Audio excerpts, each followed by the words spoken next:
It was 2016, and my now partner and I decided we would go to Mardi Gras that year. Every year at the end of summer, there would be a massive pride march walking through Oxford Street in the middle of the city. We weren't taking part in the march, we just went to watch. So we travelled from home down to the city, and we went to my partner's dad's house.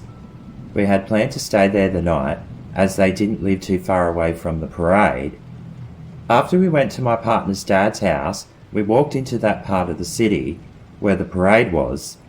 On the way there, we could hear the loud music banging on from the parade from a few blocks away. There would be rainbow pride flags hanging at the corner of every street. Some roads were painted the pride rainbow colours.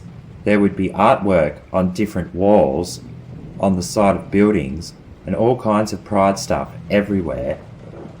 There were already a lot of people around, but as we got closer, the streets were absolutely flooded with people. We found it difficult to see anything from where we were. We decided to venture up the street, but as we were doing this, we found it become really hard to move because the crowds of people were packed in like sardines. There were people standing on milk crates trying to see the parade.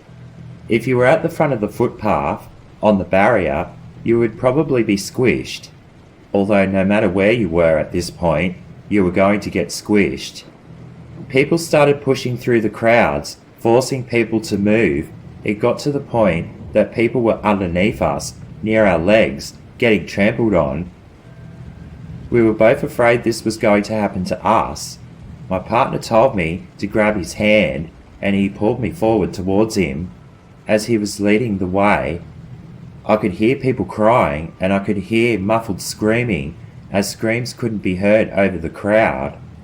This was becoming very lethal. Despite everyone getting squished, it really was a fight for survival.